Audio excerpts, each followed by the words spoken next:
Veja no ICL Notícias, segunda edição.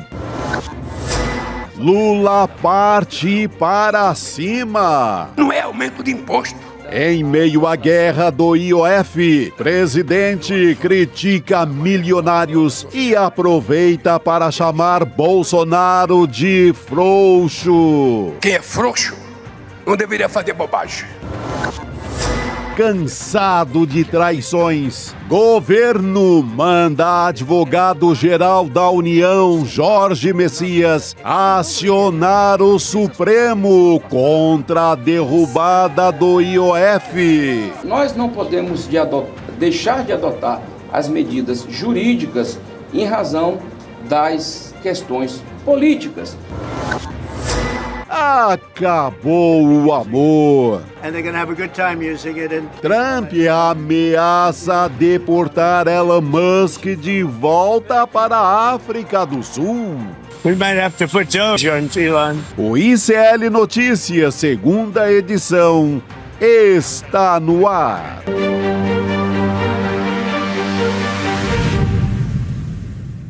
Olá, boa tarde. Seja muito bem-vindo, seja muito bem-vindo. ICL Notícias, segunda edição está começando.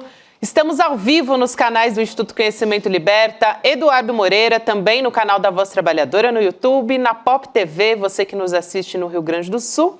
E muito boa tarde para você que nos ouve na Web Rádio São João, diretamente de Quixadá, no Ceará, nessa terça-feira, dia 1º de julho de 2025, oficialmente chegamos à metade do ano, hein? Chico Sá, Juliano Medeiros, boa tarde para você. Pois é, mês de férias da criançada, não é fácil. Senti um tom de desabafo. Desculpa o detalhe, audiência, mas não poderia deixar de registrar aqui. E o primeiro semestre já foi, gente. Já foi, Este adeus. ano, daqui a um aninho estão se registrando as candidaturas a presidente, a governadora, a deputada, as convenções partidárias vão estar a 1000. Já foi meio ano. Ainda Tá tem chegando, isso, né? Tá chegando perto. Tá achando que tá pouco? A gente ainda teve várias viradas nessa história da derrubada do IOF, né? Na rasteira do Centrão. Se muita gente achava que o governo não ia reagir, gente, de fato, assim, juridicamente, estava enganado, né? Porque a paciência do governo, de fato, se esgotou. Ontem a gente conversava aqui sobre como o governo Lula estava instruindo os ministros a serem didáticos, né? Além de reagirem publicamente a respeito disso, também serem didáticos com as pessoas, né? Para explicar o que está em jogo. Também agora a gente teve a decisão do presidente Lula e a Advocacia Geral da União recorreu ao Supremo Tribunal Federal contra a derrubada do IOF. Então, a gente teve uma entrevista coletiva do ministro da AGU, Jorge Messias, para explicar essa história, dizendo que a avaliação é de que a decisão dos deputados viola o princípio da separação dos poderes. Então, a gente tem esse posicionamento por parte da AGU e, do outro lado, é lógico, né? O Centrão não ia ficar quieto diante disso, né, Chico? A oposição está prometendo vingança. Agora, no meio jurídico, assim, 100% a favor, não vi ninguém assim, de um grande nome do meio jurídico, achando que o governo não tem razão, porque é inconstitucional o que o Congresso fez. Você pega jurista considerado ali mais conservador e também diz que o governo tem razão em entrar no Supremo. Quanto a isso, acho que não tem polêmica. A questão é a briga política, que está feia e está... além do que... Eu não esperava. Eu tenho, como eu conheço muito assim, a trajetória política do Lula, o Lula é o cara mais conversador e menos do conflito, e isso desde o sindicato. Até ele chegou no limite. Desde o sindicato. Ele tem a imagem na imprensa que o vende como radical e etc. Nunca foi isso. É alguém muito do diálogo, da conversa, e para ele topar essa briga é porque não dá mais. É porque o Congresso sequestrou todo o orçamento e ainda quer impedir o governo de buscar receita. Ou seja, querem inviabilizar o Lula para 2026. De fato, quer agir como uma oligarquia, né? A gente vai aqui falar sobre isso mais para frente também. Eu queria, Juliano, trazer o posicionamento do Luciano Zucco, que é oposição ferrenha, né? Deputado também, dizendo que não engoliu essa decisão do governo, que o Congresso está em guerra e que o presidente Lula, basicamente, né, dizendo que foi uma iniciativa do próprio governo entrar nessa guerra, né? O que não é verdade, porque o Centrão foi quem resolveu dar essa puxada de tapete e o governo está reagindo, né?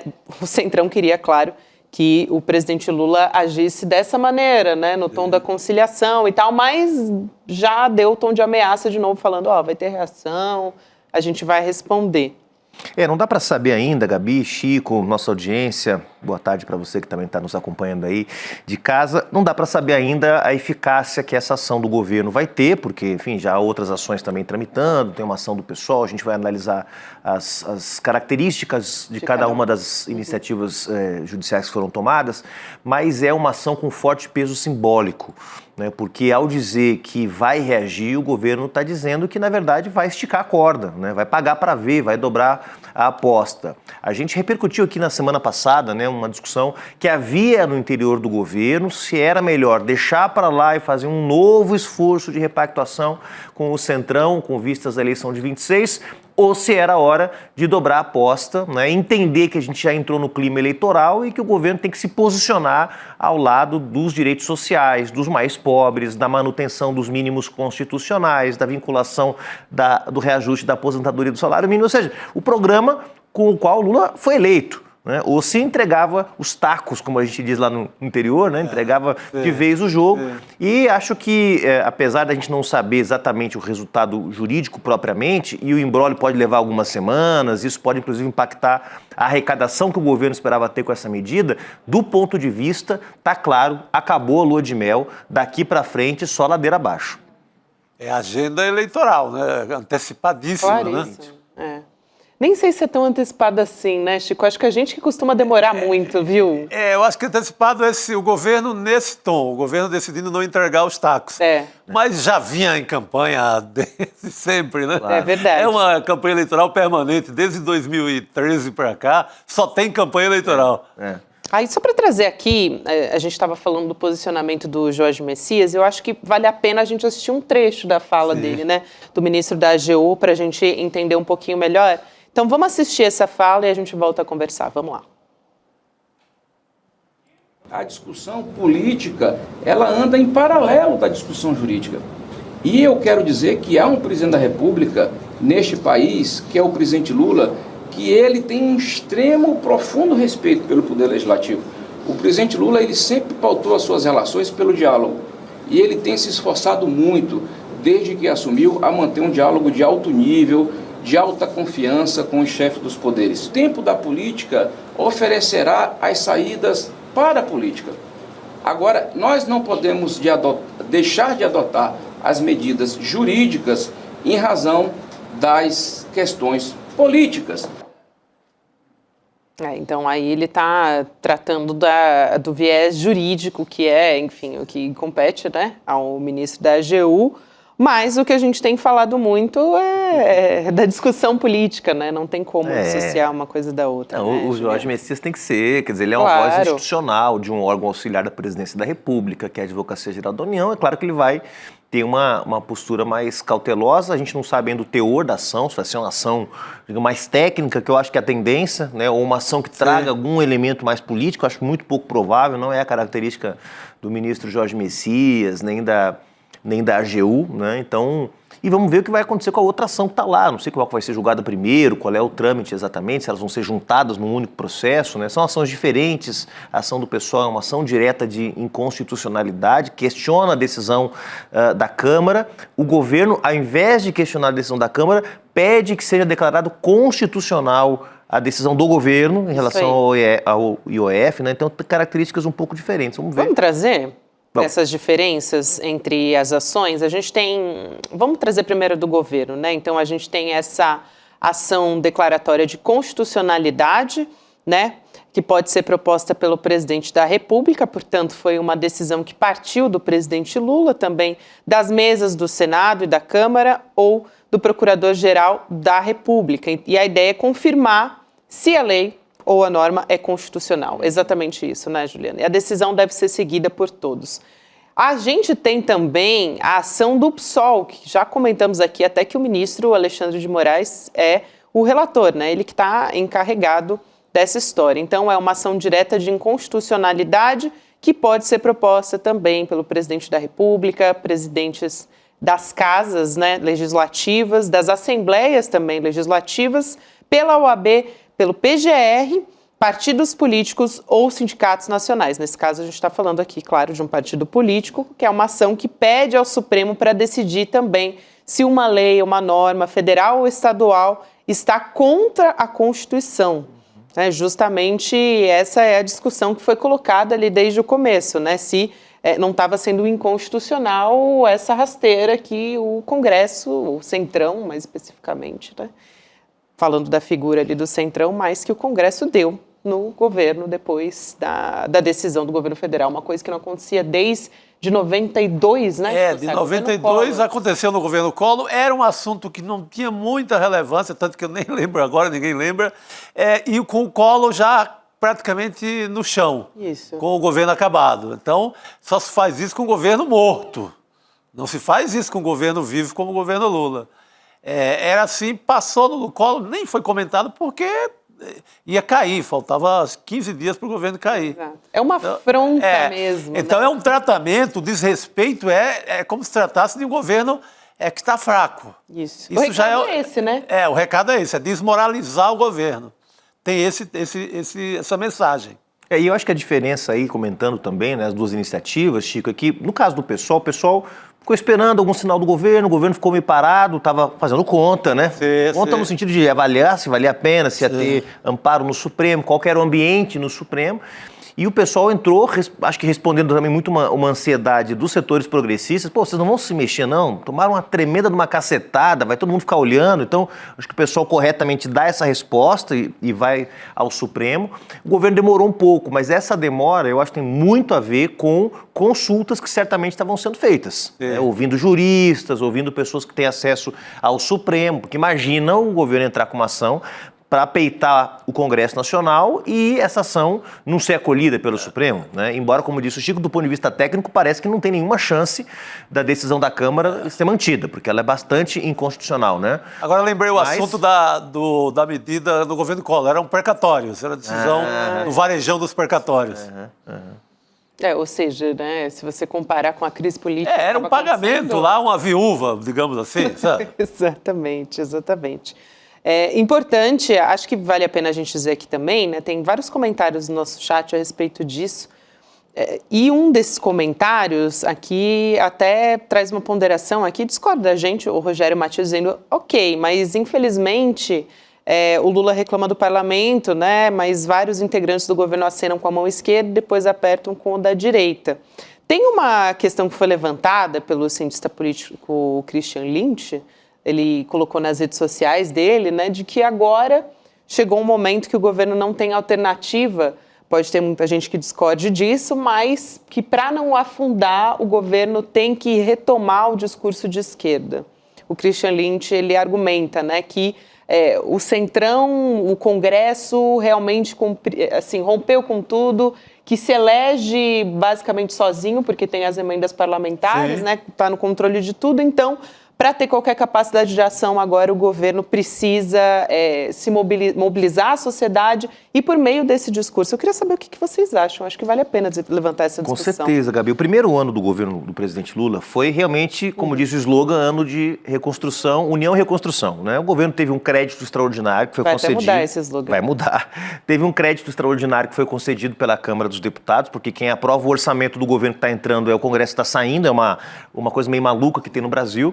Conseguiu uma margem e nessa margem ampliou o Bolsa Família, reconstituiu os programas sociais e, claro, tinha tido 8 de janeiro, né? E isso criou uma coesão social na opinião pública para isolar o bolsonarismo e o Lula pôde governar o primeiro ano com relativa tranquilidade. No segundo ano já começaram as tensões em torno do tema do orçamento, com a aprovação do novo arcabouço fiscal, segurou um pouco também a ânsia do mercado, mas o mercado já antevendo que podia haver algum tipo de ruptura caso o governo mantivesse o seu ritmo de gasto público, etc. E obviamente, se mantivesse o programa que foi eleito nas urnas em 2022, o mercado não aceitava isso. Chega nesse ano, bom, segundo semestre do ano passado, ainda um respiro porque tinha eleição municipal, os prefeitos também queriam gastar bastante, então até aí tudo bem. Quando vira o ano, em dezembro, começa a histeria do mercado, tá gastando demais, tem que cortar, vai ter... Acho que o governo deu uma vacilada, porque alimentou a esperança de que podia ter déficit zero, né?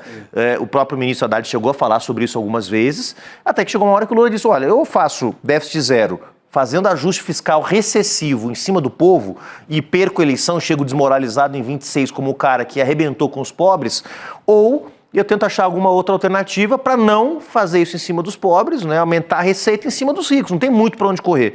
E ele banca a primeira opção, primeiro numa tentativa de entendimento. Esse entendimento já foi. O Congresso já disse, olha, a gente até tinha pensado em fazer um acordo com vocês, mas não queremos fazer, porque quando a gente cogitou fazer um acordo, veio a Faria Lima e enquadrou a gente. Então acabou. Quer dizer, achar que o PP, que a União Brasil vão bancar o programa que foi eleito em 22 de reconstrução do país, de ampliação do gasto público, de manutenção dos investimentos estatais, é uma ilusão completa. Então, jamais. Eu acho que o governo está certíssimo. Como disse o próprio Christian Lynch, né, não tem incentivo nenhum para querer manter a governabilidade nesse momento. Né? Não, a maioria do Congresso fechada mesmo com a Faria Lima. Tanto que eu volto àquele vídeo macabro do Ciro Nogueira com a Faria Lima, ali já está antecipado.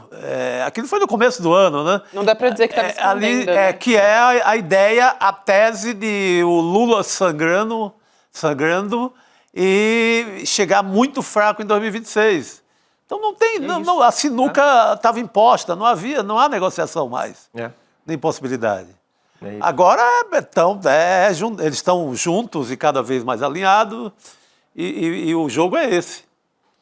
Jogo que está sendo jogado ainda. Aliás, quero trazer aqui o jantar de ontem. A gente falou tanto desse jantar, né, gente? Pronto. Esse jantar é a continuidade daquele outro. Já é do novo desenho, já é a história. Já é a história, exatamente. Chico, aqui você foi craque, assim, porque o Hugo Mota, ele participou, a gente falou muito disso aqui ontem, que ele ia participar de um jantar com o João Dória, com 50 empresários. Aconteceu ontem na casa do Dória, né?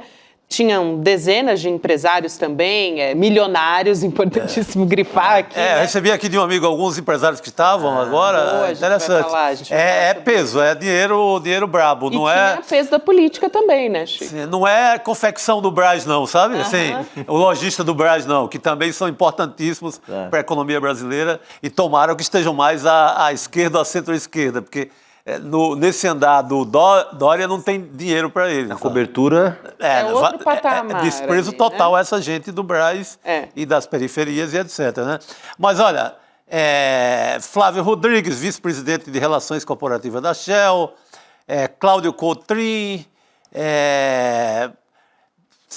o CEO da Sabesp privatizada, já está lá fazendo força. Que é a Egea. Eles já estão lá no jogo Tarcísio, no jogo da direita. Mal foi privatizada, uma empresa pública já está no outro jogo, né? Isso era de se esperar. Aurélio Rocha, da FIEMES, Antônio Alban, presidente da CNI, o representante da Coca-Cola, Antônio Baçaí, ex-ministro, Rodrigo Garcia, ex-governador de São Paulo, Orlando Morano, Secretaria de Segurança Urbana de São Paulo, Elmar Nascimento, muito ligado ao orçamento secreto, ao rei do lixo, para quem consegue juntar essas peças aí na cabeça. Ricardo Nunes, prefeito, Kassab, claro, Sabesp, eu tinha falado já, o Cláudio Lotenberg, presidente do Conselho Deliberativo do Albert Einstein, ou seja, é dinheiro grande. A Gustavo Fernandes da DASA, que é uma empresa de laboratórios aqui de São Paulo, que já fez algum exame em São Paulo, já deu dinheiro para esse cara, de alguma forma. Agora ele tá fazendo exame de sangue no povo brasileiro para tirar sangue, que essa turma aqui é vampira para valer. Tem mais gente da política, tem o Kassab. Exato. Aliás, o Kassab, ele foi o primeiro. Hector Nunes, da Novo Honor, que é do Odebrecht, antigo Odebrecht, do ramo das empreiteiras. Luciana Batista, Coca-Cola estava lá. Paulo Henrique Costa, BRB. E Renata Erani, da CEO do Tecnobank, e por aí vai. Só Já- gente... Mercado financeiro, saúde. Exatamente. Quem manda no país, né? Em dinheiro. É esse povo que está nessa. Ontem acabou virando meio ali um jantar de desagravo, de homenagem ao Hugo Mota, né? É um jantar de desagravo e, assim, reunindo a patota bilionária do país. Né? Essa turma não quer pagar o imposto. Chancelando a agenda do Essa Mota. turma não quer pagar IOF, essa turma não quer pagar imposto, essa turma Isso. foi lá para se proteger disso. Não é à toa que o João Dória vai e chama o Hugo Mota de Herói, né? Herói, né? Herói do povo brasileiro. Não sei que povo, só se for o povo que estava na casa dele. Agora, ali, não né? é esse o jantar que o Tarcísio participou, não é o mesmo jantar, né? Que o Tarcísio participou com empresários, em que ele se comprometeu a dar o indulto a Bolsonaro. Sim. Né? Você olha quanto jantar importante está acontecendo esses dias aí, né? Eu lembrei ontem a Maria da Conceição Tavares, nossa grande economista, que ela dizia, a burguesia não decide, não é na praça pública, não é na frente das pessoas, não é no Congresso, são nos jantares, meu filho, nos jantares. É por aí. E esse jantar esse jantar aqui, quer dizer, é isso, né? Quer dizer, uma chancela, e vários desses aí, é bom que se diga, não vou mencionar aqui nominalmente para não dar problema para o ICL, mas alguns desses que estão aí apoiaram o Lula no segundo turno contra o Bolsonaro, tá? Sim. Alguns deles na apoiaram. frente ampla, né? Na frente em algum ampla. momento eles vão E para a frente agora ampla. já Porque eles não queriam era Bolsonaro naquele momento, mas o Tarcisão vai na boa para eles. E o Tarcísio, num outro jantar, que não foi esse, né, também se comprometeu com o indulto do botão. Estão tendo muitos jantares decisivos essa semana aí, né, indigestos para o povo brasileiro, porque eles estão tentando arrumar, ou seja, interditar a agenda do governo, essa decisão está tomada. Sim. Quero ver quando eles vão dizer, porque isso é importante que o presidente Lula está fazendo, até o Haddad de vez em quando, que é, tá bom, vocês não são a favor de aumentar o IOF, então digam qual é a proposta de vocês. É cortar da saúde e da educação? Então digam, enviem uma PEC para o Congresso. Isso é muito importante, né? Sabe por quê? Porque eles estão dizendo aqui, Lula, você tem que fazer o ajuste fiscal. O Lula disse, não, eu não vou mexer com saúde e educação. Eles podem. O Congresso Nacional pode fazer um ajuste fiscal recessivo, espero que não faça, mas poderia fazer. Por que não faz? Porque quer transferir o ônus, o desgaste político de tirar dinheiro da saúde e educação para o Lula. Não botam a cara nessa então, hora, coloca uma faca no pescoço do Lula e fala, faça você o ajuste fiscal, se você não fizer, a gente vai cortar. Então, o que o presidente Lula está fazendo? Dando 2 passos para trás. Eu não vou fazer o ajuste, mas vou ficar longe da faca, que é isso que está acontecendo agora. Excelente a explicação, porque aí fica depois, lá na frente, na época das eleições, de fato, quando a campanha estiver rolando, vão poder apontar o dedo e dizer, foi o governo Lula que fez, né? Eu quero saber o que vão fazer, Gabi, Chico, com o imposto de renda. Porque essa medida já foi enviada para o Congresso, prevê isenção de R$5.000 de imposto de renda para quem ganha até R$5.000, diminui o imposto de renda para quem ganha de 5 a 7 mil, e está na mão do Congresso. Eles vão ter que votar. A menina dos olhos. Porque se eles não votam, o governo vai dizer, não vou, você está pagando imposto de renda porque o Congresso não quis votar. Sim. E aí fica com eles. E tá contra, eles não podem. Tá na mão, o Arthur Lira é o relator, né? Escalado para essa história. E sem menor vontade até agora. Né? Talvez seja a última medida que o governo ainda poderia aprovar, importante, relevante, da sua agenda política para esse ano. Talvez a última medida que o governo poderia aprovar. Agora, com esse clima aqui, tá difícil. Nesse calendário aí só tem isso aí. Olhe lá se conseguir. Porque talvez o Arthur Lira precise disso, de alguma coisa. Ele está muito enrolado na eleição dele lá em Alagoas. Para ele poder barganhar alguma coisa. Porque pode rolar uma aliança Renan Calheiros com o JHC prefeito de Maceió, deixando o Lira fora dessa boiada. Mas o que o Lira pode fazer, Chico, também é não votar, né? Eu não vou derrotar o projeto do governo, porque senão vão dizer por aí que eu sou o cara que não quer reduzir o imposto de renda para os mais pobres. Mas eu digo que precisa de mais tempo, digo que a proposta... O que eles sempre fazem. Digo que a proposta não está redonda, manda o governo refazer. Essa pressão vai ser forte. E vai levando, entendeu? Essa pressão vai ser bem Claro, aí forte. o governo tem que entrar em campo. A isso aí. esquerda, o governo, os setores democráticos tem que entrar em campo para dizer, Como porra, tá fazendo não é possível. agora, né? E outra, porque aí vai ficar a cara de cada um. Então você não vai votar a favor dessa medida? Aí responda ao seu eleitorado, né? E com um elemento novo, para a gente fechar essa grande análise que a gente está fazendo do cenário, um elemento novo que é a volta das mobilizações de rua. Bolsonaro botou pouca gente na rua, 12 mil. mas voltou a chamar gente depois de muito tempo. Depois de amanhã, quinta-feira, Frente Brasil Popular e Frente Povo Sem Medo, os movimentos sociais que se organizam na MST, MTST, CUT, UNE, etc., convocando mobilização para São Paulo. Avenida Paulista, Avenida né? Paulista, 18 do Eu vou sair do ICL e vou direto para lá, por exemplo. A partir das 17 já colamos. Então, por veja lá. que voltou o elemento mobilização popular para a agenda política do país, que estava completamente ausente. Estava 6 meses sem mobilização. Teve coisa sobre Palestina, teve algumas mobilizações, mas pequenas, né?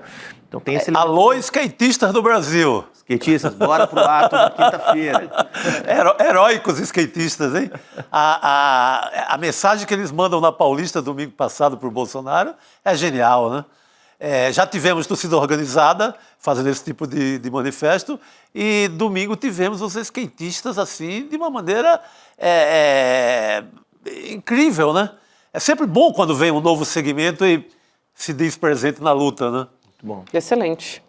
Gente, eu queria também trazer, a gente estava falando de milionário e a gente estava falando de alguns integrantes do governo Tarcísio, o próprio Tarcísio teve um jantar, né, recentemente, jantares importantes para o futuro político do nosso país, mas a gente está falando aqui da oposição, né, falando em cortar benefício dos mais pobres, aliás, não falando, né, mas tentando encobrir o quanto quer cortar benefício dos mais pobres, direitos do funcionarismo, né, dos trabalhadores, mas no meio de tudo isso tem algumas ostentações aí e acho importante a gente trazer esse caso do secretário de Segurança Pública de São Paulo, Guilherme Derrite, gente que já foi palco de discussão aqui no ICL por outros motivos, né, por questão da polícia violenta de Guilherme Derrite. Mas nesse caso, a gente está falando aqui da construção de uma mansão. Para quem está nos acompanhando, tá a manchete na sua tela também. Mas ele está construindo, Guilherme Derrite, uma mansão em Porto Feliz, que é no interior de São Paulo, que está sendo avaliada em pelo menos 3 milhões de reais. Em 2022, quando ele foi candidato, né, o Derrite ele declarou um patrimônio, é isso que chama a atenção nessa história, de 800 mil reais. Então, é um valor, assim, bastante diferente, né? A gente está em 2025, em 3 anos. Um policial, né? Uma história, não tem uma história ligada a uma grande empresa, nada de repente um casarão desse, dá para desconfiar. Em 3 anos, né, Chico? De 800 mil para uma mansão de pelo menos 3 milhões. Ele tem badalado muito, assim, festas, não só no Brasil, mas como em Miami. Ele tem andado com a turma do dinheiro, porque o nome dele está em jogo para o Senado em São Paulo e até, numa hipótese, para o governo, numa hipótese do Tarcísio virar candidato da direita mesmo em 2026. Então, é um nome que está em alta na direita e na extrema-direita do Brasil. E quem está em alta anda com o povo do dinheiro e faz grandes casas e etc, etc. Com salário de secretário, tem coisa aí. Tem. É interessante a gente olhar essas movimentações, né? Porque fica tudo ali meio... E ele foi ali pro interior, achava que ninguém ia ver, né? Uma coisa é uma mansão aqui em São Paulo, né? Outra coisa é uma mansão no interior. A dele é em Porto Feliz, né? Que é um Porto belo Feliz, lugar. Nenhuma acusação ao Derrite. Agora, que essa turma do Bolsonaro gosta de roubar, porque o que roubaram no governo Bolsonaro, mas em níveis assim, Chico Sá, não é? Em níveis... Porque teve escândalos importantes de corrupção em vários governos antes do Bolsonaro. Mas os caras roubavam no governo Bolsonaro sem a luz do dia. Era de Viagra a seringa. Era um negócio... A turma gosta do dinheiro. Gosta. Não, e a própria família saiu cada um com uma mansão, né? Pois é. Mansão financiada por bancos públicos, com dinheiro que não bate com o salário de cada um como político, como o Flávio Bolsonaro, por exemplo. A mansão avaliada em 6 milhões, mas que... Aqui no ICL a gente fez uma pesquisa rápida, eu e o Eduardo Moreira no ICL 1. E era ligando para corretores, para imobiliárias em Brasília, avaliando a casa do Flávio Bolsonaro. O mínimo que chegou foi em 15 milhões. Então, 6 milhões só a conversa para o gado dormir. Impressionante. É uma família que gosta de comprar em dinheiro vivo. Então. Juliana Dalpiva que eu diga, né? Juliana Dalpiva que eu diga. Deu até um livro. Juliano, parece que a gente vai fazer uma substituição aqui. Abracadabra aqui. A gente vai fazer uma mágica. O professor hoje trabalhou, hein? Fez uma bela análise. Será um cara mais bonito que eu aqui, pessoal? Quem é você, Rodrigo Viana? Só porque ele deu um tapa no telhado hoje, você tá falando isso? O cara tá... Ele falou, vai entrar um cara mais bonito que eu aqui. Eu falei, porque ele deu um tapa no telhado hoje, isso? No que Cara, sobrou. foi lá Juliana, até no amanhã. Jaça. Como é aquele cabeleireiro do Silvio Santos? É o Jaça. Foi lá no Existe Jaça e ainda o Jaça, será? deu um tapa no telhado. Não, o meu é um pouco mais humilde. Mas estamos Mas chegando. humilde, tipo uma mansãozinha de 3 milhões no interior, Rodrigo Vitor? Eu tava vendo aí o Derrite, que beleza, né? Pré-candidato a governador, se o Tarcísio for para presidente, né? Eu acho que é o Senado também, Senado outra também. configuração, Incrível, né? E eu vi que vocês comentaram também o jantar já, né? O jantar do Dória, o jantar em que o povo brasileiro foi devorado, né? A gente vai voltar a falar sobre isso também. Estamos na fase dos jantares. Cada jantar desse, o povo senta em casa ali, começa a faltar alguma coisa no orçamento deles, porque vai para o orçamento secreto, vai nesse rolo aí. Posso fazer só um aviso aqui de quem está chegando para conversar com a gente já, né? Vai ter o quê? Vai ter algum spoiler aqui? Não, a gente pode avisar, não pode? Pode. Daqui a pouquinho. Para entender todo esse rolo aqui. Pode. Você deixa, Gabi? Não, uma pessoa super importante, que entende muito disso, de análise de conjuntura, né? José Genuíno. Então, quem está nos aguardando aqui, espera um pouquinho que daqui a pouco o Genuíno ao vivo, para ajudar a gente a entender esse quadro todo, né? Já, gente. Que maravilha. Já vamos conversar com ele. Antes, eu queria lembrar que a gente tem hoje Precisamos Conversar, e a gente tem algumas pautas aqui, dentre elas, não poderia deixar de ser, né? O Congresso Inimigo do Povo, as decisões do Congresso Nacional cada vez mais distantes das reais necessidades da população, né? É uma discussão basilar que a gente vem tendo a partir dessa derrubada do IOF na semana passada. Tem também o caso da filha da francesa que foi dopada pelo próprio marido e sofreu diversos assédios por décadas, rompendo o silêncio e escrevendo um livro sobre o horror vivido pela mãe dela. É um caso de horror total, né? É história de terror mesmo. Total. Essa história, Chico. Vai ser uma das conversas... Bela discussão. Que a gente vai ter no Precisamos Conversar de hoje. Tem mulheres que viajam sozinhas. Estamos mesmo seguras e livres? É uma discussão, claro, a partir da história da Juliana Marins, né? Que estava fazendo uma trilha e que, infelizmente, a gente teve um desfecho muito triste, né? Lá na Indonésia. Também sobre os cachês milionários de artistas nas festas de São João. Tem gente lucrando e muito com cultura popular. Nossa, foi um horror nesse sentido o São João do Nordeste, porque além dessa questão dos cachês, assim, super faturadíssimos, as bets tomaram conta do São João. Patrocinando, né? Não é engolindo o São João, porque eles modificando palcos, modificando tudo. Então eles chegaram com muito dinheiro de patrocínio, claro, estão tomando dinheiro do povo, e foi um prejuízo muito grande para o São João do Nordeste nesse sentido. Claro que a festa acaba sendo maior porque o povo é quente e faz uma grande festa, mas tem esses detalhes aí que são pesados. Campina Grande, que é um dos lugares de tradição, um deles, né, de tradição na Paraíba, é sede de uma dessas bets que são investigadas, inclusive, né? Campina Grande. Bem lembrado. Um desses grupos de bets, né? Bem lembrado, Rodrigo. A gente vai ter agora, logo depois do ICL Notícias segunda edição, com a Juliana Baroni, a Sucena, a Márcia Tiburi, Nina Silva e a Sara Zara também conversando. E você pode entrar no nosso grupo exclusivo, que é o icl.com.br/precisamos conversar, para receber antes o que vai ser, de repente, um spoiler ou outro, né? O que vai ser conversado, também trechos exclusivos, a gente manda tudo por lá.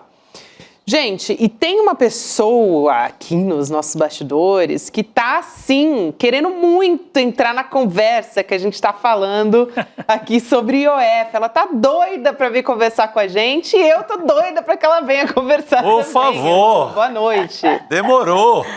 Boa noite, Gabi, Rodrigo, Chico. Eu estava ouvindo vocês conversando com o Juliano e estava aqui me coçando, porque a política é uma coisa incrível, né? Como as coisas podem mudar em pouco tempo. Então, vocês se lembram que na semana passada eu estive aqui desesperada com o clima que eu estava vendo, cheiro de golpe no ar, uma situação pesadíssima na Câmara dos Deputados na quarta-feira da semana passada, né? E a gente viveu aí quinta e sexta, um clima muito difícil, Porém, o que aconteceu? De lá para cá, eu vi o clima mudar completamente. Hoje, a gente já teve uma nota da bancada do PT muito incisiva, defendendo a iniciativa do governo de ir para a justiça contestar a derrubada dessa mudança que o governo propôs no IOF e começar a falar muito mais e com mais veemência a respeito das pautas que realmente acirram essa discussão, que é, como eu falei, a luta de classes clara, colocada, que está aí posta e que vai orientar a disputa política daqui até a eleição de 2026. Me parece, pelo que eu estou vendo, que o governo encontrou, de fato, se reencontrou, né, com a sua proposta e com a sua linha, que sempre foi a do PT, de defesa da classe trabalhadora. E eu conversei com alguns deputados hoje que me repetiram isso. Existe um clima muito favorável, de entusiasmo. A avaliação de pelo menos 2 deputados que eu conversei hoje é de que o Centrão errou feio, deu um tiro no pé, achou que derrubou com essa medida o governo Lula, né? E que ia conseguir passar sem dar nenhuma dica, né, para a sociedade do que estava fazendo. Acontece que o tiro saiu pela culatra e essa discussão pegou firme nas mídias sociais. Então, vários ministros do governo e deputados foram para as mídias sociais e o engajamento nessa discussão da defesa dos pobres e de retirar dos ricos o que eles têm obrigação de pagar pelo benefício da sociedade brasileira, ganhou tração e está dominando o debate. Então, o governo se reencontrou, na minha visão, com a sua proposta. Isso deu um ânimo que eu não via há mais de ano dentro do Congresso Nacional para esse grupo que é muito minoritário. São só cerca de 80 deputados do PT, mais os do PCdoB, do PSOL, que também são pouquíssimos, mas que quando encontram a sua voz e sabem que isso bate na sociedade de forma positiva, porque, é claro, né, a maioria da população está com essa proposta e elegeu o presidente Lula para isso. Então, eu vi uma mudança de ânimo enorme da quarta-feira da semana passada para o dia de hoje. E mudança no tom também, né, Lô? A gente teve hoje o lançamento lá do Plano Safra, né? E o Lula aproveitou para, assim, fazer críticas bastante contundentes ali contra o Congresso também. Ele criticou ganância dos mais ricos, diz que não é aumento de carga tributária, então fez essa comunicação ali mais uma vez dizer o que está em jogo, né? Que é uma tributação mais justa.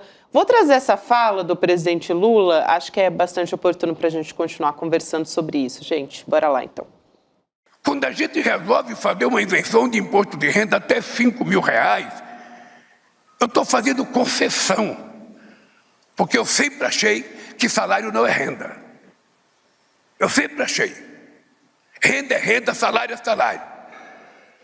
Mas como a política fiscal brasileira depende muito dos pobres, eu resolvi baixar, era 5 salários mínimos, baixei para R$5.000, que agora dá 2 salários mínimos e meio, um pouco mais. E quando a gente coloca que as pessoas que ganham mais de R$1 milhão têm que pagar um pouquinho mais, há uma rebelião. Ou seja, nós estamos querendo que 140 mil pessoas paguem uma parcelinha a mais para beneficiar 10 milhões de pessoas. E essas pessoas se rebelam. Não, isso é aumento de imposto, não é aumento de imposto. Se vocês forem sinceros com a consciência de vocês, vocês vão perceber que a carga tributária desse governo hoje, percentualmente, é menor do que era em 2011. Porque o que a gente está fazendo opção não é tentar aumentar imposto, é tentar fazer uma tributação mais justa. Aí, a Elô sempre falou aqui, né, sobre como o presidente Lula é o melhor garoto propaganda, né, do governo Lula. Algumas vezes você falou isso, né, Elô? Porque ele tem uma comunicação muito clara ali. E esse pronunciamento dele é muito direto, né, sobre o que tá... E, Gabi, a gente notava que desde o começo do governo, o Lula tinha feito uma opção por enfrentar um inimigo de cada vez, ou um adversário, não sei que nome que você prefere dar. Então, prioridade 0, bolsonarismo, até porque o bolsonarismo estava sendo julgado no STF, então você tentava um acordo com o Centrão para primeiro derrotar esse inimigo que é muito forte, que tem apoio militar e que vai passar por esse julgamento inédito que está acontecendo ainda. E acho que a ideia do Lula era deixar para disputar com o Centrão mais para frente. Acontece que o Centrão falou, não, nós vamos adiantar para agora. Foi o Centrão que decidiu. O Centrão é que tomou a decisão de adiantar a guerra. E é uma guerra política. E o Lula agora está brigando ao mesmo tempo com o bolsonarismo e com o Centrão. Esta fala dele de hoje é direcionada ao Centrão, que é representante da Faria Lima e dos empresários e desses 140 mil que não querem pagar imposto. Nesse mesmo pronunciamento no lançamento do Plano Safra, o Lula fez esse ataque frontal aos que não querem pagar imposto, portanto também ao Centrão, e fez um outro ao Bolsonaro, que foi chamado de frouxo. Isso, a gente tem essa fala também. Tem essa fala também? Opa! E daí a gente pode mostrar esse movimento. Não é fácil, porque vai ter que brigar com dois inimigos ao mesmo tempo. Mas, por outro lado, eles dois já estão juntos. Então não é que, o Lula é um erro brigar com dois adversários ao mesmo tempo. Eu concordo. Mas na hora que eles se juntam, o que você vai fazer? Você vai fazer de conta que não? Que uma parte não é seu adversário, né, Elô? Eu acho, Rodrigo, eu concordo com você. Agora, eu acho que no começo do governo, o governo sempre teve muito claro que a disputa, e sempre quis, e isso foi muito claro na eleição, né, dos governadores e tal, sempre das prefeituras que a gente passou agora, né, eu já ouvia isso dentro do Palácio do Planalto. A disputa vai ser com o Bolsonaro. A disputa política nos palanques, nas urnas, vai ser com o Bolsonaro. E acho que é a mesma coisa que eles estão pretendendo fazer para 2026. Aliar quem for o candidato, seja da família, seja o Tarcísio, quem for, é uma disputa com o bolsonarismo nas urnas. Agora, o governo sempre soube que ele ia ter que enfrentar esse Centrão, mais dia menos dia. Só que ele escolheu o caminho da conciliação. Vamos dando o ministério, vamos trazendo os caras. E é verdade também que Arthur Lira era um cara muito mais cumpridor de compromisso, por pior que fossem os acordos feitos, sempre cumpriu os compromissos. O Hugo Mota não deu 6 meses de empossado e já rompeu tudo quanto é compromisso que ele fez, né? Então ele não é nada confiável, nem para acordo ruim ele é confiável. E isso ficou muito claro nessa decisão que ele tomou na semana passada. Então ele rompeu com o governo, ele se achou forte o suficiente para fazer isso, e como me disse um deputado hoje, ele achou que tinha derrubado o Lula, mas ele fez foi uma pauta-bomba contra o país. E na hora que o PT... que a esquerda, o PSOL entrou na justiça, né? O governo se mexeu para mostrar que a pauta-bomba era contra o país, era contra a maioria da população, aí eles se assustaram, porque isso deu resultado, e eles estão dando conta de que sentiram o golpe, porque foi aquela manifestação esvaziadíssima do Bolsonaro. Nicolas Ferreira deu uma desculpa esfarrapada para não ir na manifestação, não sei se vocês viram, dizendo que tinha um casamento de família. De uma prima, né? Não é do primo que está preso não, o casamento? Outro primo. É porque ele tem um primo que está preso lá por questões de drogas, etc. Não foi esse que casou não, né? Exatamente. É outro. Não foi esse. E o Silas Malafaia chamou a direita de vagabunda, porque não apareceu lá, porque não se uniu. Todos eles dando ciência de que o golpe foi certeiro. E é isso que os deputados me disseram hoje. A gente encontrou um tom, está equilibrando o discurso, mas é nessa linha que a gente vai continuar e tem que continuar. E assim eu espero, porque essa linha tem tração na sociedade. Sim, e a comunicação, Elô, está muito boa em rede social, o que é raro. O que é raro do lado da esquerda, né? Tá uma comunicação usando, inclusive, as armas muito parecidas, usando uma estética até muito parecida com o que a direita sempre usou no Brasil. Inclusive com o uso de inteligência artificial, que é muito um traço da direita. Sim. Que é uma coisa meio grotesca, meio tosca, mas que comunica muito bem. Vira meio uma charge assim, da situação. E a esquerda está se apropriando dessa arma e usando muito bem, simulando a situação de que só rico não paga imposto no Brasil em botecos, em condomínios, para mostrar que só a cobertura fica livre de imposto, que a base paga. Então, usando umas imagens muito didáticas, assim, que tem feito um estrago na direita. Ao ponto de hoje, eu vi um senador da direita, o senador Cleitinho de Minas Gerais, dizendo que o Lula está certo, que empresário não paga imposto, todo numa linha flertando ali um pouco com o governo Lula. Claro, com uma intenção eleitoral lá em Minas Gerais, para um eventual segundo turno, depois a gente sabe. Mas é sinal que mexeu. Mexeu, acho que mexeu no tabuleiro. Essa comunicação mexeu. Mexer vai continuar mexendo. A gente sempre soube, desde que o governo propôs essa medida de isentar quem ganha menos e cobrar um pouquinho mais, porque é muito pouco, tinha que cobrar muito mais de quem ganha muito mais, a gente já sabia que o Congresso ia colocar a favor de isentar quem ganha até 5 mil, porque ninguém quer perder a eleição em 26. O problema era o que eles vão dizer a respeito de onde o dinheiro vai sair, porque eles iam querer dizer que tem que sair da saúde, da educação, dos gastos, né, do governo. E agora a briga está comprada, a briga está posta e o governo vai brigar e a militância vai brigar, então tem uma movimentação muito favorável e que eu acho, estou vendo que ela está vindo aí com força, então estou achando que isso deu um ânimo para muita gente que estava esperando, de certa forma, que o governo desse um passo nessa direção, de comprar as brigas que têm que ser compradas. E essa sensação de que agora o governo comprou está dando para muita gente o incentivo de dizer agora então vamos entrar nessa luta. Eu acho que era isso que estava faltando.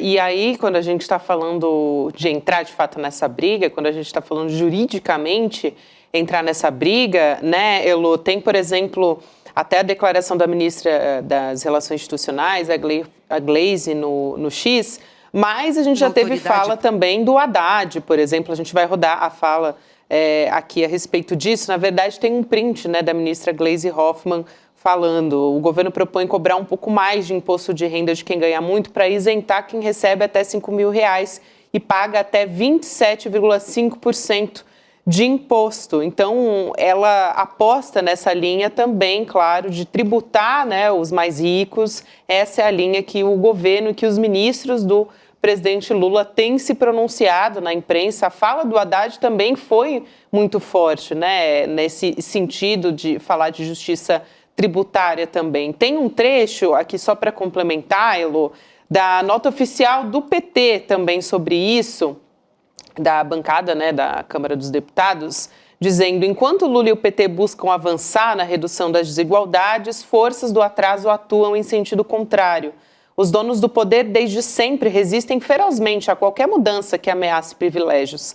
A sociedade brasileira percebe isso nitidamente nos dias de hoje. Com disposição permanente ao diálogo e à construção de acordos, não retrocederemos nesse debate tão fundamental para o futuro de todos os brasileiros e brasileiras. Então, está fazendo esse trabalho de comunicação, né? Não só o presidente Lula, que falou ali publicamente com a imprensa e tal, mas os ministros também, né? Replicando, vamos dizer assim, o que foi orientado, que é essa orientação do governo. Não, você vê, por exemplo, eu estava vendo um levantamento que foi feito hoje, olha, o presidente Lula publicou 5 vezes nas mídias sociais a respeito dessa disputa, né, entre ajudar os pobres, aliviar a carga tributária dos pobres e cobrar um pouquinho mais dos ricos.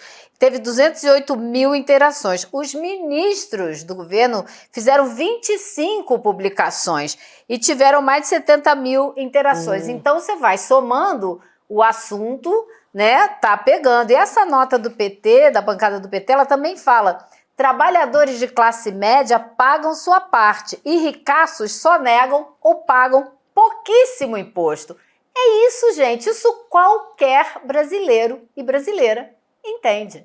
É bom esse levantamento das redes, né, que a Elô traz, das menções por parte do governo, porque recentemente a gente até trouxe aqui no ICL Notícias, né, um levantamento do Pedro Barciela mostrando que as menções, hashtags contra o Hugo Mota e o próprio Centrão, né, o Congresso, se proliferou, se espalhou muito nas redes sociais nesses últimos dias. E né? são vários vídeos, né? O Chico falou desse vídeo que usa, inclusive, inteligência artificial. A ideia é sempre a mesma, né? É a taxação BBB, taxação contra Bet, banco e bilionário.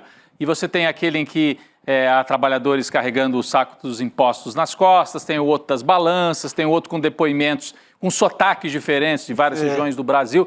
Eu olhei Tem esse o do Botequim, que é muito bom. Tem esse do Botequim. bar, né, do restaurante. Você sabe que eu olhei e comentei assim para a pessoa que me mostrou, nossa, parece vídeo já de campanha. E aí a resposta foi, mas nós já estamos em campanha. A direita adiantou a campanha em um ano. Exato. Então, se o governo não respondesse, ou os seus aliados não respondessem com esses vídeos, aí seria suicídio. Aí seria a tática do Ciro Nogueira já vitoriosa, colocar o Lula de joelhos. Ele falou isso, talvez já considerando que é vitorioso, que já ganhou a batalha, talvez comemorando cedo demais, ele disse, botamos o Lula de joelhos.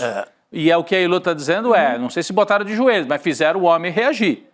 E todo o Acho que entorno não esperavam dele. era essa reação. Acharam talvez que o Lula dissesse, espera aí, eu vou para casa. Vamos casa. conversar, entregasse ali mais umas... Entregasse a rapadura. É isso aí. Parece que não aconteceu isso. E eu acho, Rodrigo, que isso não é só campanha não, sabe? Eu acho que isso é politização das questões essenciais. Isso tem que ser feito, a gente tem que discutir política constantemente nesse país. Por que que a gente não vai discutir, não vai politizar uma questão tão essencial quanto essa, que é da concentração de renda, da injustiça social absurda que a gente vive nesse país? Então, isso é fazer política, não é necessariamente... Claro que isso reverte para a campanha eleitoral, mas isso é você mostrar de que lado do espectro ideológico você está e de que lado esse centrão está. E deixar claro o jogo para as pessoas escolherem, sabe? Para que caminho elas querem seguir. Então, essa politização estava faltando, é essencial. A política estava toda sendo feita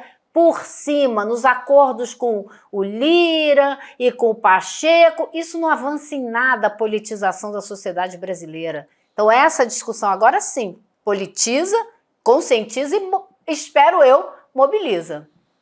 Isso. É isso aí, Elô. Eu não sei se vocês ainda querem comentar, porque a gente ainda, claro, vai continuar falando muito a respeito disso, sobre esse patamar novo que a gente entrou, né, com o governo entrando no Supremo Tribunal Federal para evitar essa derrubada do IOF, mas a gente tem um noticiário internacional também, gente, que a gente está, né, tá pegando fogo essa discussão aqui no Brasil.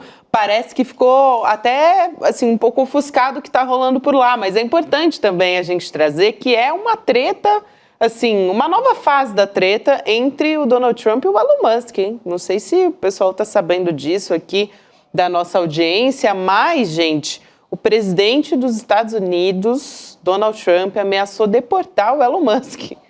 Chegamos a esse patamar da briga agora. Então ele falou, olha, posso mandar você de volta para a África do Sul. Será que é para valer? Então. Olha, se mandar para aquela prisão lá dos jacarés, cercada pelos jacarés na Flórida, já tá bom. Uma nova prisão do Trump, né? Que é para os migrantes, para os imigrantes. Mas se mandar o Elon Musk para lá... Ele fez essa declaração. Ele estava lá quando fez a declaração. Então, por isso que eu associei, então. Justamente, exatamente. Ele estava indo visitar essa prisão, que é uma prisão de imigrantes, né, na Flórida. Alcatraz dos Jacarés. Isso mesmo. Então, a gente tem o vídeo dessa fala do Donald Trump. Vamos assistir, a gente volta a conversar para entender. Vamos lá. I don't know. I think we'll have to take a look. We might have to put Doge on Elon. You know what Doge is? Doge is the monster that might have to go back and eat Elon. Wouldn't that be terrible? He gets a lot of subsidies, Peter. But Elon's very upset that the EV mandate is going to be terminated. And you know what? When you look at it, not everybody wants an electric car. I don't want an electric car. I want to have maybe gasoline, maybe electric, maybe a hybrid. Gente, aí depois o Trump ele fez um post, né? Atacando o Musk, na verdade, antes até dessa declaração, dizendo que ele provavelmente ia ter que fechar as portas e voltar para casa, na África do Sul. Então, o tom foi esse aqui. O Elon Musk ele pode receber mais subsídios do que qualquer ser humano na história, de longe. E sem subsídios, o Elon provavelmente teria que fechar as portas e voltar para casa na África do Sul. Chega de lançamento de foguete, satélite, produção de carro elétrico, e nosso país economizaria uma fortuna. Talvez devêssemos pedir ao DOGE, né, o departamento que o Elon Musk estava à frente, agora não está mais, né, para analisar isso com atenção, muito dinheiro a ser economizado. E aí o Musk, ele respondeu, lógico, né, gente? Só que ele deu uma resposta meio enigmática, isso que eu achei interessante. O Musk, né? Meio Carluxo, Isso, né? ele foi no X e falou, olha, é muito tentador escalar isso, é muito, muito tentador, mas eu vou me conter por enquanto. Eu fiquei pensando, quando vier, eu acho que vai Mas vir uma ele bomba. anda recuando. Eu acho que deve estar consumindo menos aquelas substâncias na hora de tuitar. E está mais econômico, porque ele já andou meio ali ensaiando um pedido de desculpa, lembra? Sim, porque... E não está mais naquela barra pesada que ele estava de resposta. Porque ele tinha dito aquela história do abuso sexual, que o Trump estava envolvido com escândalo Exatamente, sexual. acho que ele está com medo mesmo de Time. perder os subsídios. Pode ser, né? Pode ser. E ter que voltar para Pretória, onde ele nasceu, né? Agora é engraçado, né? O cara que fica pregando Estado mínimo para a América Latina, né? Para o Brasil, para outros países, atolado no dinheiro dos norte-americanos, né? O Musk. É? Mas aí, Chico, você tocou na grande hipocrisia que existe nos Estados Unidos, que diz que o Estado não se mete na economia, que o Estado não participa.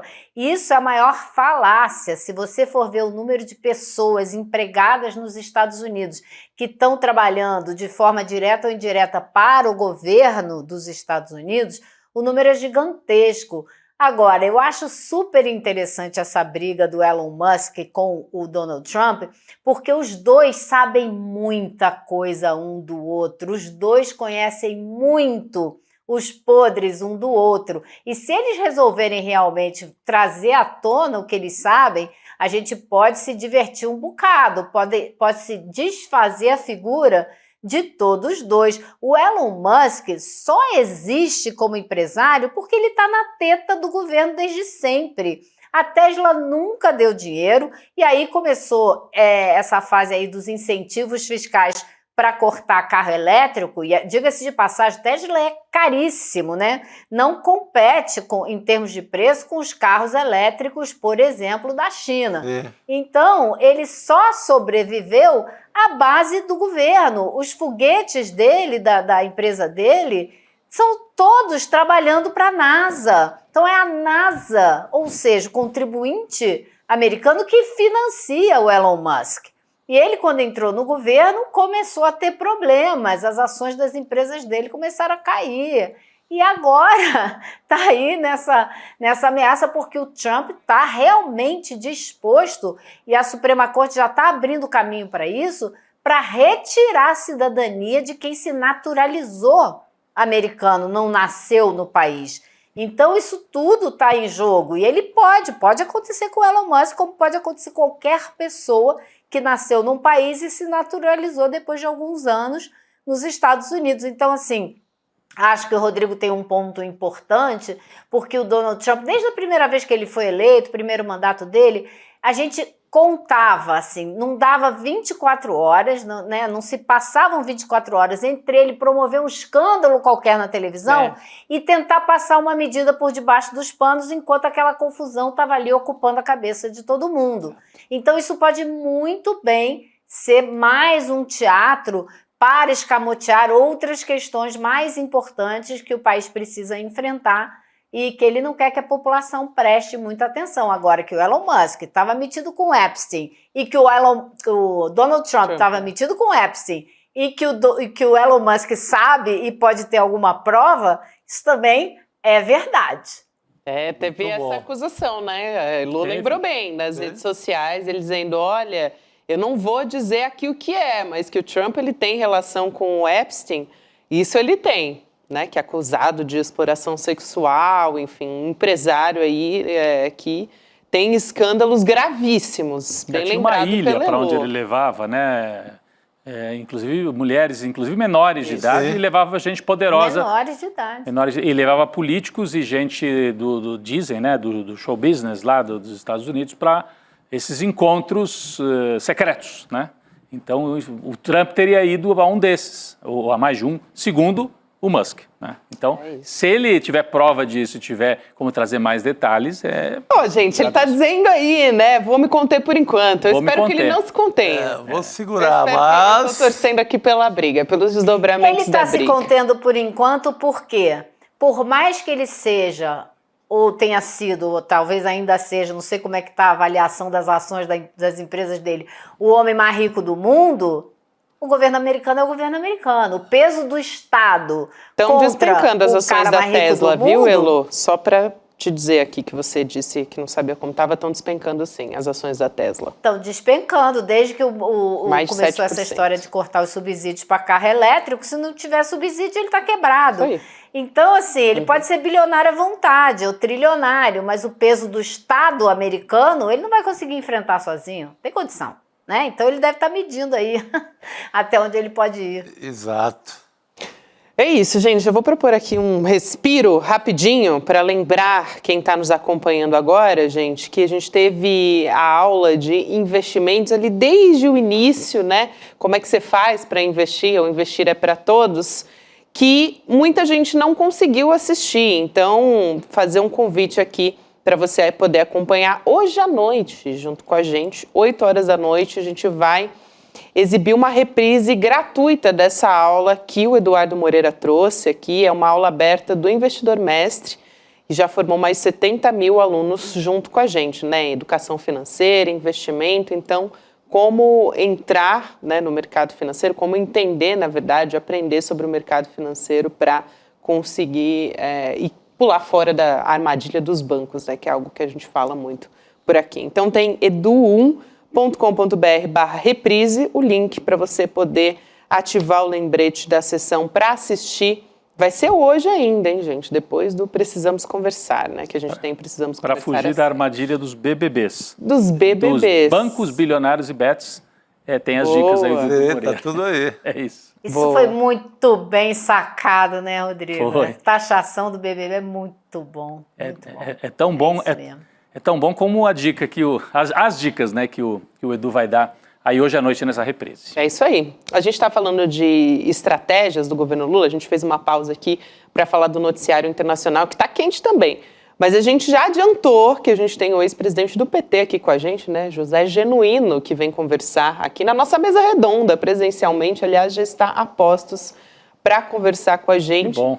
Vou chamar o Genuíno para se acomodar aqui Agora na nossa sim. mesa. O balde.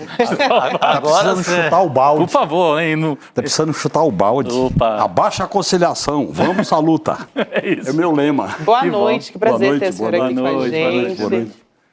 Muito bem-vindo. Vamos aproveitar, quando a gente estava conversando com a Heloísa Vilela, Genuíno, a gente falou sobre um vídeo do presidente Lula chamando o Bolsonaro de frouxo, né? E o Rodrigo levantou a discussão. Tem gente que diz que não tinha que comprar briga com o Bolsonaro agora, porque já está na briga com o Centrão. Ué, não é? Ou ao tudo a mesma contrário, coisa, né? Assim, briga só com o Bolsonaro, não briga com o Centrão. Mas o Centrão brigou com, assim, bateu de Nós frente. temos que combater duas direitas. As duas direitas. As duas direitas. A direita fascista e a direita gourmet. A direita gourmet. E o Lula fez isso hoje no A discurso. direita gourmet, Genuíno, é a que jantou ontem com o Hugo Mota. Ih. O Hugo Mota, que levou ele para aquele converscote em Guarujá e foi apresentado por um colega de vocês da TV aberta como a grande liderança emergente do país. Encheram a bola dele. E ele foi para Nova York, foi para o João Dória e achou que era a bola da vez. É isso. É isso. Vamos aproveitar e assistir a fala do presidente Lula e a gente volta A a gente falar volta sobre com o isso. Genuíno. Vamos lá.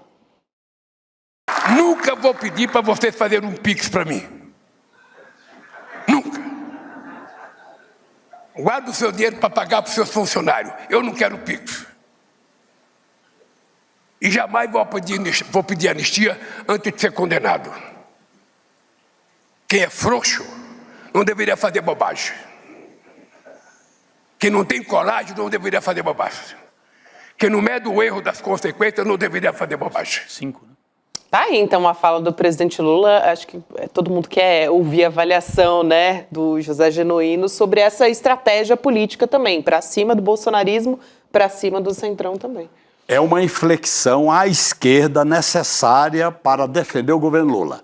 Porque essa operação, que é um quê de Tabajara, é um quê de Lira, é um quê de Eduardo Cunha, é um quê de João Dória, é um quê do sistema financeiro, é um quê das bets e é um quê dos bilionários, que é o quê? Enfraquecer o governo para aplicar a fórmula desenhada pelo Banco Mundial. Qual é a fórmula?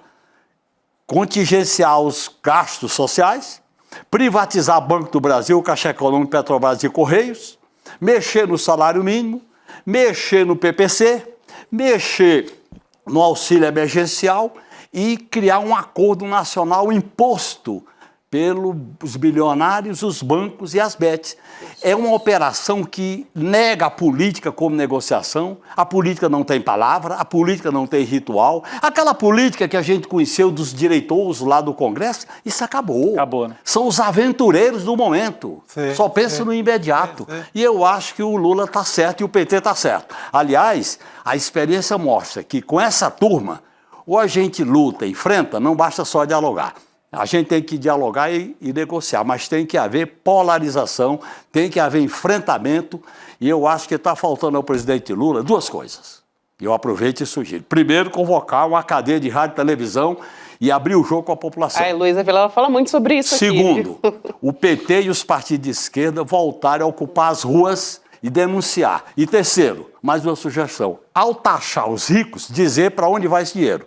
Nós queremos melhorar a saúde, a educação, o emprego, o salário, a cultura, o entretenimento. Para mostrar que o que eles querem é penalizar o povo. E eles falam em ajuste fiscal, déficit zero. Isso é um escândalo num país como o nosso. Portanto, eu acho que essa pauta da tributação justa é uma pauta que interessa à esquerda. Porque quando a gente olha os números, Rodrigo, a gente vê o seguinte... Os bilionários do mundo, 1%, numa década acumularam 34 trilhões, que é 185 trilhões de reais. Isso daria para combater a fome no mundo mais de 20 vezes. Essa concentração de renda não tem limite. Ou nós enfrentamos isso, junto com a questão climática, com a questão da democracia, com a questão da luta política pela paz, pela autodeterminação dos povos, ou então o futuro da humanidade vai estar entregue na mão de aventureiros. São os aventureiros, encheram a bola do Hugo Botta, criaram a imagem dele, nós tivemos ilusão em apoiá-lo sem exigir exigências. Não se pode apoiar um candidato a presidente da Câmara, eu aprendi isso lá, pô. Eu era minoria. Apoiamos você, mas cadê os compromissos? Assina o papel aqui. Tinha que cobrar isso dele. Tinha gente de direita melhor do que esse Hugo Botta, que tem palavra, tem história, você pode cobrar. E nós... elogiamos, e ele deu o bote. De uma maneira muito baixa, até baixa, né? Uma coisa muito... Foi quebrar acordo. Sem ritual. Fez, porque a direita sempre teve ritual. O Luiz Eduardo Magalhães, da Bahia, dizia para nós, olha, eu vou passar o rolo compressor, avisava 24 horas antes, se prepare, e a gente se preparava. Então ele não, ele faz o que quiser. São os senhores do momento e se encantam com essa mídia comercial aberta, que são os gedeões do simulacro. Eles criam um simulacro, arranjam os professores de economia para dar parecer sobre o mercado, o mau humor do mercado, ajuste das contas. O mercado tem mau humor. É mal-estar. Mal-estar do mercado. E aí eles vão passando a faca nos interesses da população. Nós temos que provocar a indignação. E você a acha indignação, a lucidez e a coragem. Diante da barbárie, nós temos que ter três coisas. Indignação, coragem e lucidez para fazer esse enfrentamento. Agora, o governo Lula foi armado politicamente, né? Foi organizado politicamente, esse Lula 3, para a conciliação, né? União e reconstrução, era até o lema de abertura. Você acha que há condições políticas para fazer esse enfrentamento no nível em que você está propondo, Genuíno? Eu estou propondo acrescentar uma palavra. União, reconstrução e transformação. O país tem que ser transformado. A questão da reforma agrária, a questão da economia solidária, a questão do emprego, a qualidade do emprego, a questão da saúde e da educação, a questão do salário mínimo, tem que ter transformação. Porque se a gente não transforma, como é que nós vamos atender a pauta do povo? E o lema do Lula na campanha era união, reconstrução e transformação. A palavra transformação foi retirada. Nós temos que recolocá-la. E isso aí é uma postura democrática. Rodrigo, eu trabalhei muito no Congresso. Esse problema de decreto legislativo, eu hoje olhei a Constituição. Você pode aprovar um decreto legislativo quando o presidente exorbita no ato de editar o decreto legislativo. Não houve exorbitância, e eles criaram, e ainda fazem uma ameaça. Ó, nós podemos baixar mais. Eles querem duas coisas. Ou encurralar o Lula, ou então preparar a candidatura diante do caos da crise do país, que é o sonho deles, é produzir o governador de São Paulo como a extrema-direita sem a marca do inelegível. É isso que eles querem. Então tem uma estratégia por trás disso aí, que é cantada em prosa e verso nessa reunião de empresários, nesses lugares todos. E eu acho que o PT tem que se dar conta que temos que ir para a luta. Eu acho que nós temos que voltar às ruas, voltar ao diálogo, fazer um bloco à esquerda. Nós temos que ter combatividade no Congresso. O que me angustia é que eu vejo as coisas acontecerem ali e não há uma pronta resposta. Eu aprendi isso com 6 deputados, quando eu era da bancada do PT, com 5, depois com 16, depois com 32. Tem que encostar, assim não dá. Uma vez nós fizemos uma obstrução na Câmara com apito. Os caras queriam desrespeitar as regras, nós compramos 50 apitos de jogador de futebol, de juiz, e abria a sessão, a gente apitava, não tinha como ter sessão. Nós temos que criar a indignação cívica, a indignação diante dessa calamidade, porque se a gente normaliza a barbárie, aí a gente vai se diminuindo. Elô? É a ira santa, né, Genuíno? A ira santa tem que ser reativada de quem é, né, essa ira santa. Agora, eu queria te perguntar uma coisa. Eu acho que assim, o Rodrigo tem razão, esse governo foi... Está me ouvindo? Agora voltou, pera um pouquinho, Ele tá que me o ouvindo, Genuíno não estava ouvindo. Você ouve Você agora? está me ouvindo, Genuíno? Estou ouvindo você. Não, A Heloísa ainda não. não está ouvindo. A gente vai solucionar essa questão técnica, provavelmente aqui talvez o ponto do José Genuíno esteja desconectado, mas a gente vai resolver aqui. Acho que a gente pode passar a fala para Elô na sequência. O Chico Sá pode fazer uma pergunta enquanto a gente soluciona? Pode ser? Pode ser, vai lá. Vamos nessa. Ô, Genuíno, você está colocando as diferenças, né, do seu tempo no Congresso para hoje. Hoje é um escândalo, orçamento secreto, emenda impositiva, o governo enche de ministérios para uma oposição que não dá nada em troca. O que você acha de modelo para o Lula? Ele já subiu o tom, já falou alto, mas como governar a partir de agora? A partir dessa rebelião da Faria Lima, junto com o Hugo Mota, com o João Dória, qual seria a cartilha para governar? A cartilha é a governabilidade tensionada.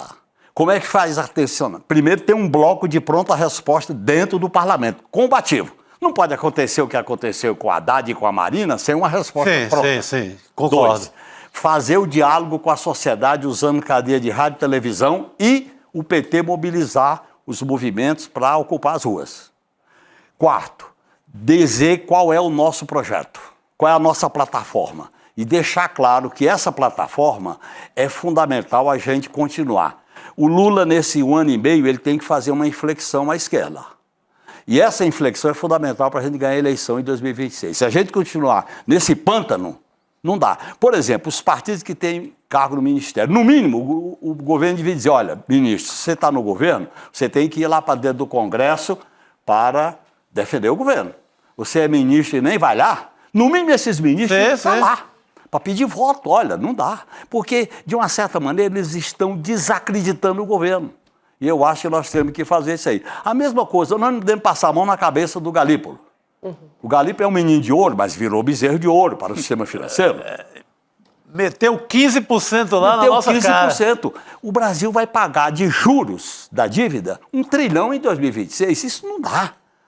Essa história da meta da inflação tem que ser analisada melhor. Essa questão de limite da investimento em gasto público tem que ser analisado. Porque o nosso problema sério é o seguinte: no modelo neoliberal, em que o lucro é a lei maior, nós temos que se contrapor ele com as necessidades do povo. Então, quais são as necessidades do povo? Educação, salário, saúde, segurança, política de entretenimento, política para essa classe média assalariada que está aí sem rumo. Então, nós temos que ser mais ousado, nós temos que fazer a polarização. O PT criou a ideia que não polariza, mas eles estão polarizando. Isso, exatamente. Eles é que estão polarizando. O cara faz um acordo domingo à noite e na terça-feira rompe, quem é que está polarizando? Claro. Eles usam a não pode polarizar para que a gente baixe a cabeça. E na política não dá para ficar baixando a cabeça, porque a classe dominante brasileira, ela tem uma característica, ela quer tudo. Você baixar a cabeça, aí que eles vão. Aí eles vão com tudo, porque eles não aprenderam a ceder. Eles querem tudo. É mais ou menos, e quando eles querem fazer alguma coisa, eles vão fazer uma reforma para que nada aconteça. Então esse é o problema que nós estamos enfrentando. Vamos tentar agora ouvir a Elô Vilela. Elô, vamos lá, querida. Vamos tentar mais uma vez. Vamos fazer esse Genuíno, teste. você está me ouvindo agora? Estou ouvindo, sim. Agora Ótimo. sim. Heloísa, Agora grande sim. Que Heloísa. maravilha. Parabéns Agora pela sua sim. roupa. Não, primeiro... Roupa vermelha, eu sou do Obrigada. vermelho. Eu queria primeiro concordar com você. Acho que o presidente Lula devia usar muito mais a cadeia de rádio e televisão, que ele tem a seu dispor e que é uma ferramenta legítima que ele deveria usar para explicar as coisas, porque ele é o melhor explicador da República, o povo entende muito bem quando ele bota os pingos nos is. Agora, eu queria saber se você está vendo um vento aí de ânimo, de mudança da semana passada para essa. Porque o que aconteceu, né? Eu acho que o próprio Hugo Mota se convenceu de que ele estava com tudo e não estava prós. E ele ia conseguir fazer essa traição e essa ruptura com o governo sem pagar preço nenhum por isso. E em menos de uma semana completa, já ficou claro que isso vai sair muito caro para ele. Um deputado do PT me disse hoje, você sabe qual é o problema dele? É que ele vive só no meio dos empresários, do agro, que ficam repetindo, tem que reduzir, tem que cortar a despesa do governo, e ele vai acreditando nessas coisas todas e se esquece que ele tem que fazer política também. E que política se faz com a opinião do povo brasileiro. Ele deixou o povo brasileiro de fora da equação, mas eu acho que isso também aconteceu no primeiro ano e meio do governo Lula. Também deixou o povo fora dessa discussão e fez os acordos que deu para fazer ali naquele Congresso do jeito que estava e garantiu mudanças importantes, né? Conseguiu passar algumas coisas importantes. Só que chegou num ponto agora que não tem mais conversa com o Congresso. Por Então, causa acho da que tá na crise hora de do modelo politizar neoliberal, mesmo. Heloísa. A crise do modelo neoliberal é profunda. A crise de acumulação, a crise da especulação, a crise do rentismo, a crise das big techs, a crise das bets, essa crise do setor mais monopolista da economia brasileira e mundial está chegando num ponto de bater no teto. E aí eles querem tudo. O Antônio Cândido uma vez falou para mim que o Lula tinha feito uma revolução pacífica ao botar o povo no orçamento. Aí ele disse, mas Genuíno, vocês esqueceram duas coisas. Primeiro, não basta só a barriga, tem que ter a consciência do povo de quem está conquistando. Segundo, vocês podem fazer aliança com a classe dominante, mas não tem ilusão nela. É isso. A ilusão na classe dominante é uma erva danina. E a erva danina, a gente tem que aprender com ela. Agora, a sala de aula tem que ter alunos que queiram aprender. Eu acho que os ministros do governo, os militantes do PT, têm que aprender que sem luta, sem enfrentamento democrático, sem polarização, eles vão tirar o couro do povo. O que está em jogo não é só o PT. Está em jogo o país, está em jogo o povo, está em jogo Lula e está em jogo o PT. Não dá para a gente aceitar isso de maneira pacífica. Nós temos que aprender a lutar. E eu acho que o PT nasceu contra essa ordem e ele está diante de uma encruzilhada. Ou vamos para a luta consciente, ousada, ou então nós vamos ser desmoralizados. É isso que eles querem, porque a classe dominante tem uma lei. Ou você se enquadra ou você morre.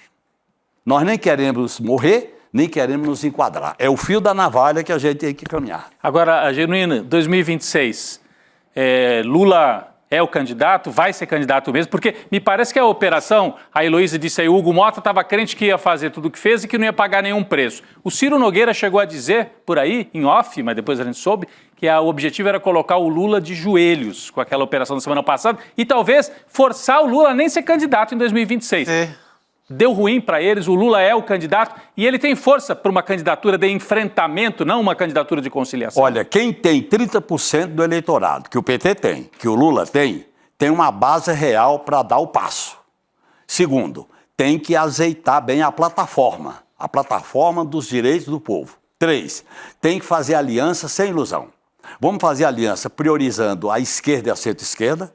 Depois, vamos fazer aliança com os setores democráticos de centro, não com essa ilusão que foi feita. Nós apoiamos o líder presidente da Câmara sem cobrar nada. Nós apoiamos esse Hugo Mota sem cobrar nada. Não dá. Nós temos que dizer, nossas exigências são essas. E eu acho que o PT tem que ter mais autonomia na relação com o governo para fazer essa movimentação. Eu acho que nós podemos ganhar a eleição e dar continuidade ao projeto. Agora, temos que tensionar politicamente para dialogar com o povo. Porque a pior coisa que pode acontecer com o PT, Rodrigo, é o povo nos identificar com o status quo, se desencantar com o PT, aí vem essa direita canalha, safada, E leva, né? e leva o povo para a ilusão, com base no ódio, no caos, no individualismo e no medo. É o Milei. É o pior dos mundos. Aconteceu com Milei, Trump nos Estados Unidos e por aí afora. Aliás, eu queria aproveitar e perguntar, já que a gente está falando disso, sobre essa manifestação no último final de semana, que foi ali um fiasco para o bolsonarismo. Só que saiu uma apuração na Folha de São Paulo, uma reportagem de que está um clima de caça às bruxas agora, que eles estão tentando achar quem foi o culpado ou quem foram os culpados, porque não chamou a centro-direita como deveria ter feito, enfim, teve um monte de político importante que não foi. Então dá para, talvez, o governo Lula se aproveitar de alguma maneira desse... Dá para dizer que é um enfraquecimento do bolsonarismo? Nem sei. Olha, com o julgamento do Bolsonaro, com os fatos que vão vir a público, vai haver um negócio de salve quem puder. Esse salve quem puder vai enfraquecer. Por isso que o Tarcísio já quer se diferenciar. Mas ele é a fina flor do que há de mais direitoso. Ele é o pinochetaço no Brasil. Ele quer falar do caos, da crise fiscal, para poder aplicar o programa neoliberal com radicalidade. É isso que ele quer.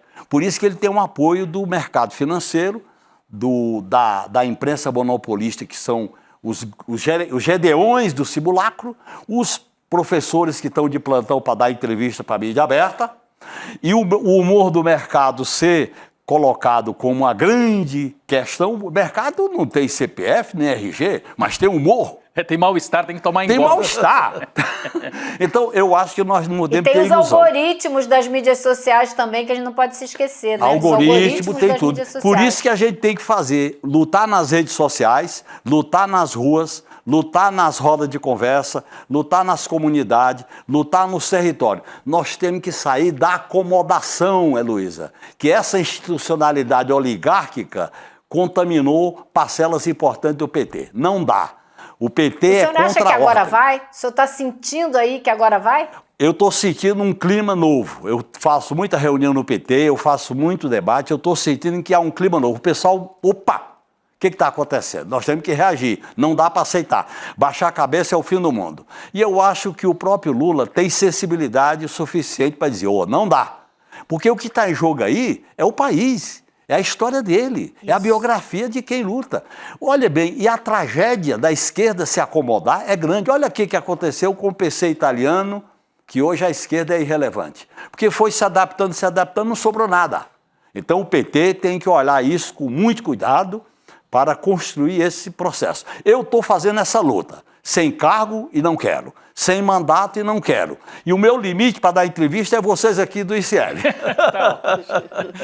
Ô, Genuíno, Rua, você acha que está num clima bom? Porque o pessoal convocou, o pessoal aí, MST, Sem Tetos, várias entidades, sindicatos, manifestação para quinta-feira agora. Dia 10 de julho. É isso. Quinta-feira, 6 da tarde na Paulista. Nós temos que articular.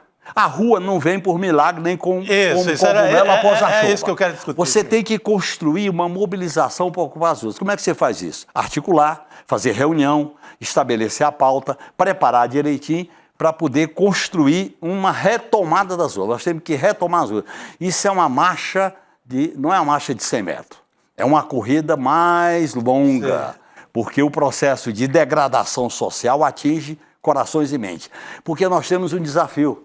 Nós temos que libertar os corações e mentes que foram aprisionados por uma ideologia do lucro, do empreendedorismo, do medo, do ódio. Isso está contaminando. Então nós temos que fazer um trabalho muito didático, pedagógico, de estar nas ruas, de estar com o povo. É o que eu tento fazer sem querer disputar mais eleição. É uma pena que eu não quero disputar, porque está em plena forma. Está preparado.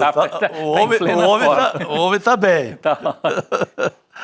Gente, eu vou aproveitar o ensejo para me despedir da nossa querida Heloísa Vilela. Elô, querida, um beijão para você. Sempre bom ter você aqui com a gente. Ainda mais hoje, né? Que a discussão hoje foi boa. Foi ótima. Foi muito boa, foi muito boa. Vamos embora para a luta. Obrigada, Genuíno. Boa noite, pessoal. Obrigado. Boa noite, querida. A gente aqui também queria trazer uma reportagem, na verdade uma notícia muito importante para a gente aqui no ICL, né? De que a Fundação Internacional de Mulheres na Mídia anunciou hoje quem ganhou a 36ª edição do Prêmio Coragem no Jornalismo, que homenageia mulheres, né? E que são mulheres que, sob coação, reportaram a verdade. Pela primeira vez na história, uma brasileira está ganhando. Foi a Juliana Dalpiva, aqui do ICL Notícias, a nossa Ju, que está recebendo essa premiação. Então, motivo de muito orgulho aqui para a gente, né?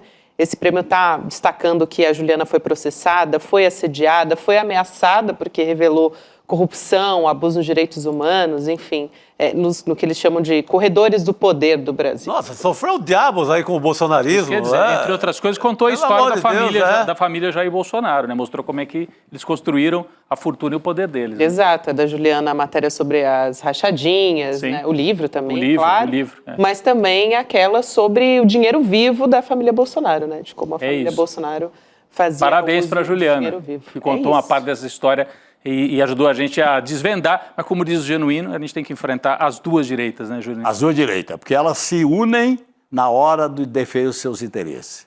Quando entra em jogo o sistema financeiro, privatização, austeridade fiscal, monopólio, eles se unem em nome da causa do mercado. É a ditadura do mercado e do capital versus as necessidades do povo. Nós temos que dizer quais são as necessidades do povo e como queremos melhorar a vida do povo. Perfeito. É isso. Foi didático aqui, foi muito didática a fala do... Eu acho que foi muito didático e mostra, traz um resumo aqui do que a gente está vivendo politicamente nesse momento, né? Bom, gente, é um privilégio ter o José Genuíno. Muito obrigada por estar com a gente nesse momento tão importante, né? Talvez uma virada. Eu sou encantado com a política me faz bem, a política me alegra. Dá para perceber. Me encanta. E esse encantamento é porque eu confio nesse país, no povo, nas minhas ideias, nas causas. Isso. Eu sou um rebelião renitente, eu sou um subversivo renitente contra essa ordem justa que está aí. Muito bom. Muito bom. Você está sendo ouvido lá pertinho da sua terra, em Quixeramobim, viu? Porque tem uma rádio de Quixadá que está nos retransmitindo agora. É verdade. A Rádio São João. Bem lembrado. Então pode mandar um beijo para Quixeramobim que será ouvido. Muito obrigado. Viva Quixeramobim. Valeu. A terra do Antônio Conselheiro, né? Exatamente. Sabe isso. Ou seja, né? Que importante, gente, essa discussão. Acho que a gente falar sobre... Caiu aqui coisa. Tá tudo bem, Tá tudo bem, já certo, estamos tá em encerrando. casa. Daqui a pouco a gente pega. No final. Não se preocupa com isso. Mas a gente encerra nesse clima também, que eu acho que é muito importante, né? A gente retomar, enfim, poder sonhar, energia. Poder ter isso, poder E uma ter coisa energia, espontânea, tranquila, sem formalismo. É isso. Porque esses formalismos é tudo para enganar. É verdade. Nós temos que ser sinceros, espontâneo, para o povo conhecer como é que a gente é. É isso aí. E nessa mesa Maravilha. redonda a gente, né, tem discussões assim. Chico Sá, Rodrigo Viana, José Genuíno. Vamos nessa, então? Vamos. A gente está chegando aqui ao nosso final de ICL Notícias segunda edição. Na sequência, a gente vai ter o Precisamos Conversar. Tem muitas discussões importantes também, que a Juliana Baroni vai comandar. E muito boa noite para vocês. Um prazer enorme estar nessa mesa. Boa noite. Obrigado. Até amanhã. Valeu. Fala, turma. É o seguinte, quer mais uma chance para assistir a nossa aula que fez o maior sucesso de educação financeira? Teve gente que perdeu por diversos motivos, né? Até por ter esquecido, simplesmente, e está querendo assistir. Então a gente vai liberar um link aqui para você poder assistir a aula e aproveitar tudo que ela trouxe de bom para as pessoas que estavam lá. Realmente, é uma hora para mudar completamente a sua visão sobre o mundo das finanças e dos investimentos. E no final da aula também uma chance de você se juntar a mais de 70 mil pessoas que fazem parte da nossa comunidade, que todos os dias acompanham os mercados e tem toda essa nossa ajuda, esse nosso suporte para reequilibrar a sua vida financeira, tá bom? Boa aula para vocês! Você sabe qual é a diferença entre informação e conhecimento?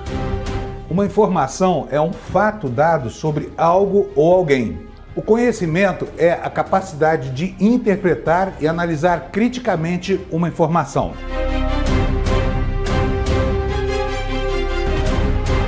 Todas as manhãs, o Desperta ICL analisa os principais fatos do Brasil e do mundo para que você comece o dia muito bem informado e cheio de conhecimento para entender o que está por trás das notícias. Não perca! Desperta ICL todos os dias de segunda a sexta às 7 horas da manhã. Comigo, Fábio Panunzio. Eu espero você.